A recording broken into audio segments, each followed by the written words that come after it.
কিরে মোবাইল কে মোবাইলটা রেখে গেল? মোবাইল পাইছ? টেমা টেমা দুজনে ভাগ করে নিয়ম গানে। কে জানি কে মোবাইলটা রেখে গেছে, আমরা নিয়ে যাবো কেন? দেখি আমাদের মোবাইল, যে মোবাইল রেখে গেছে ওরে আমি দিয়ে দিব। আমি ক্যাশে যাবো, ক্যাশে যা মহাজনের কাছে দিয়ে দিব। কি ঝামেলা হয়েছে তোমাদের ওদিকে? এদিকে আসো। জি মহাজন আসতেছি, মহাজন আসতেছি। আমার কথা বিশ না, আমার কথা বিশ না। এসো যাও।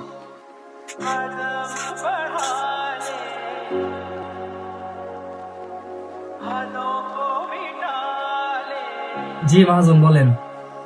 তোমাদের কি হয়েছে? ওইদিকে তর্ক করতেছে বলে দুজনে। স্যার ওইদিকে টিভির মোছার সময় একটি ফোন কে জানি রেখে গেছে, এই ফোনটা পাইছিলাম আর কি। ঠিক আছে, ফোন পাইছো, আমার ক্যাশে রিসা জমা দিয়ে যাইবা। ফোন নিয়ে ওইদিকে ঝামেলা করার কি আছে? স্যার ফোনটা আমি আপনার কাছে দিতে চাইছিলাম, ও বলতেছে ও নাকি ফোনটা নিয়ে নিব, দুজনে নাকি ভাগ করে নিয়ে নেওয়ার জন্য কথা বলতেছে। রামিন, তুমি কি ওকে এই কথা বলছো? জি স্যার বলছি। তুমি ওকে এরকম অফার দিলে কেন? তোমরা আমার এখানে কাজ করো, তোমাদেরকে আমি বেতন দিই। এরকম অফার দেওয়ার তো দরকার নাই। একটা কাস্টমার ফোনটা রাখা যাইতেই পারে বলে।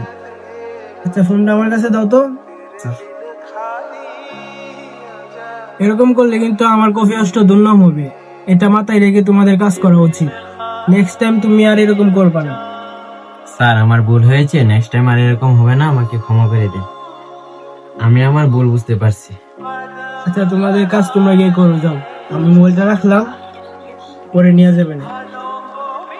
জি স্যার, জি স্যার।